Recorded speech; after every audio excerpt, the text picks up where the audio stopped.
ದೆಹಲಿಯ ಸಚಿವ ಡಿಕೆಶಿ ನಿವಾಸಗಳ ಮನೆ ಮೇಲಿನ ದಾಳಿ ಐಟಿ ದಾಳಿ ಪ್ರಕರಣಕ್ಕೆ ಸಂಬಂಧಪಟ್ಟಂತೆ ಡಿಕೆಶಿ ಆಪ್ತರಿಗೆ ಜಾರಿ ನಿರ್ದೇಶನಾಲಯದಿಂದ 2ನೇ ಸಮನ್ಸ್ ಜಾರಿ ಮಾಡಲಾಗಿದೆ. ಸಚಿನ್ ನಾರಾಯಣ್, ರಾಜೇಂದ್ರ ಆಂಜನೇಯ, ಸುನಿಲ್ ಶರ್ಮಾಗೆ ಸಮನ್ಸ್ ಜಾರಿಯಾಗಿದೆ. ಫೆಬ್ರವರಿ 15ರಂದು ಹಾಜರಾಗುವಂತೆ ಸಮನ್ಸ್ ಅನ್ನ ಜಾರಿಗೊಳಿಸಿದೆ ಇಡಿ. ಡಿಕೆ ಶಿವಕುಮಾರ್ ಆಪ್ತರಿಂದ ಜಾರಿ ನಿರ್ದೇಶನಾಲಯಕ್ಕೆ ಪತ್ರ ಬರೆದಿದ್ದಾರೆ. ಇಡಿ ಸಮನ್ಸ್ ಕುರಿತು ಸ್ಪಷ್ಟನೆ ಕೇಳಿರುವ ಡಿಕೆ ಶಿವಕುಮಾರ್ ಆಪ್ತರು ಐಟಿ ದೂರಿಗೆ ಮೊದಲು ಸಕ್ಷಮ ಪ್ರಾಧಿಕಾರದಿಂದ ಪೂರ್ವಾನುಮತಿ ಪಡೆದಿಲ್ಲ. ಐಟಿ ಆಯುಕ್ತರ ಬದಲು ನಿರ್ದೇಶಕರಿಂದ ಪೂರ್ವಾನುಮತಿ ಪಡೆಯಲಾಗಿತ್ತು. ಹೀಗಾಗಿ ಐಟಿ ದಾಳಿ ಪ್ರಕರಣಕ್ಕೆ ಹೈಕೋರ್ಟ್ 2018ರ ಆಗಸ್ಟ್ನಲ್ಲಿ ತಡೆ ನೀಡಿದೆ. ನಾವು ವಿಚಾರಣೆಗೆ ಹಾಜರಾಗುವುದು ಕೂಡ ನ್ಯಾಯಾಂಗ ನಿಂದನೆಯಾಗಲಿದೆ. ಇಡಿಗೆ ಡಿಕೆ ಶಿವಕುಮಾರ್ ಆಪ್ತರು ಪತ್ರದಲ್ಲಿ ಬರೆದಿರುವಂತಹ ಡಿಕೆಶಿ ಆಪ್ತರು ಈ ರೀತಿ ಉಲ್ಲೇಖಿಸಿದ್ದಾರೆ.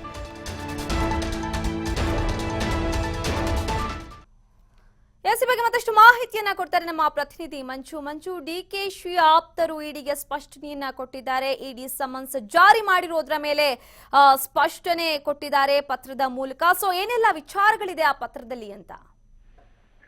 ನಮ್ರತಾ, ಕಳೆದ ವರ್ಷದಲ್ಲಿ ಸಚಿವ ಡಿಕೆ ಶಿವಕುಮಾರ್ ಅವರ ಮನೆಗಳ ಮೇಲೆ ದಾಳಿ ನಡೆದಿತ್ತು. ಜೊತೆಗೆ ದೆಹಲಿಯಲ್ಲಿರುವಂತಹ ಡಿಕೆ ಶಿವಕುಮಾರ್ ಜೊತೆಗೆ ಅವರ ಆಪ್ತರಿಗೆ ಸೇರಿದಂತಹ ಫ್ಲಾಟ್ಗಳು ಮತ್ತು ಮನೆಗಳ ಮೇಲೆ ದಾಳಿ ನಡೆದು ಈ ವೇಳೆ 8.60 ಕೋಟಿ ಹಣ ಪತ್ತೆ ಆಗಿತ್ತು.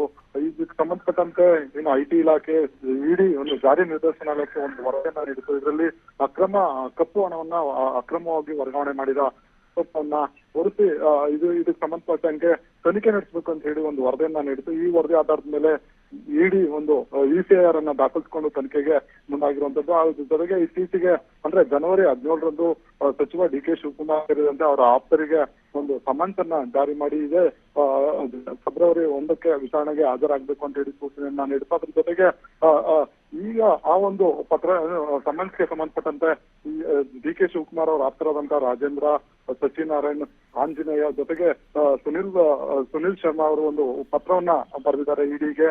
ಪ್ರಮುಖವಾಗಿ ಈಗಾಗಲೇ ಐಟಿ ದಾಳಿಗೆ ಸಂಬಂಧಪಟ್ಟಂತೆ ಖಾಸಗಿ ದೂರು ದಾಖಲಿಸಿದ ಆ ಖಾಸಗಿ ದೂರಿಗೆ ಸಕ್ಷಮ ಪ್ರಾಧಿಕಾರದ ಒಂದು ಪೂರ್ವಾನುಮತಿ ಪಡೆದಿಲ್ಲ. ಅದಕ್ಕೆ ಐಟಿ ಇಲಾಖೆಯ ಆಯುಕ್ತರ ಅನುಮತಿಯನ್ನ ಪಡೆಯಬೇಕಾಗಿತ್ತು. ಆದ್ರೆ ನಿರ್ದೇಶಕರ ಒಂದು ಅನುಮತಿಯನ್ನ ಪಡೆಯಲಾಗಿದೆ. ಹೀಗಾಗಿ ಹೈಕೋರ್ಟ್ ಮಧ್ಯಂತರ ತಡೆಯಾಜ್ಞೆ ನೀಡಿದೆ. ಇದೀಗ ಸಮನ್ಸ್ ಅನ್ನ ಜಾರಿ ಮಾಡಿದ್ರೆ ಆ ಸಮನ್ಸ್ ಕಾನೂನು ಉಲ್ಲಂಘನೆ ಆಗುತ್ತೆ. ಹಾಗಾಗಿ ಐಟಿ ವಿಚಾರಣೆಗೆ ಆಗಮಿಸಕ್ಕೆ ಸಾಧ್ಯ ಆಗಲ್ಲ ಅಂತ ಹೇಳಿ ಒಂದು ಪತ್ರವನ್ನ ನಾವು ಬರೆದಿದ್ದಾರೆ.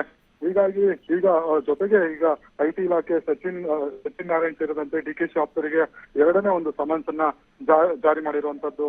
ನಮ್ರತಾ, ಓಕೆ, ಹಾಗಾದ್ರೆ ಈ ವಿಚಾರಣೆಗೆ ಹಾಜರಾಗ್ತಾರ ಡಿಕೆಶಿ ಆಪ್ತರು ಹೇಗೆ?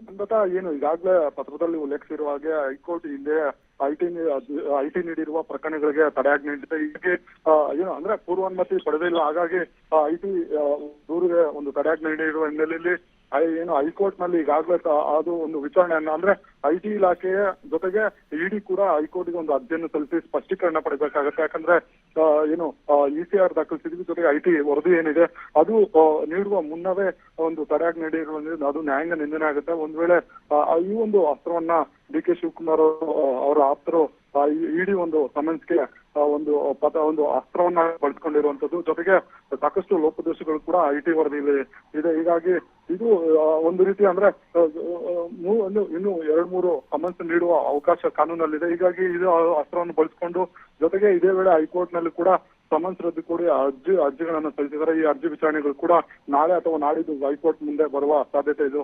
ಈ ಎಲ್ಲಾ ಅಂದ್ರೆ ವಿಳಂಬ ಧೋರಣೆಯನ್ನ ಅನುಸರಿಸಿ ಹೈಕೋರ್ಟ್ ನಲ್ಲಿ ತಡೆಯಾಜ್ಞೆ ಪಡೆಯುವ ಚಿಂತನೆಯಲ್ಲಿ ಡಿಕೆ ಶಿವಕುಮಾರ್ ಮತ್ತೆ ಅವರ ಆಪ್ತರು ನಡೆಸಿರುವಂತದ್ದು. ನಮ್ರತಾ, ಓಕೆ, ಧನ್ಯವಾದ ಮಂಜು.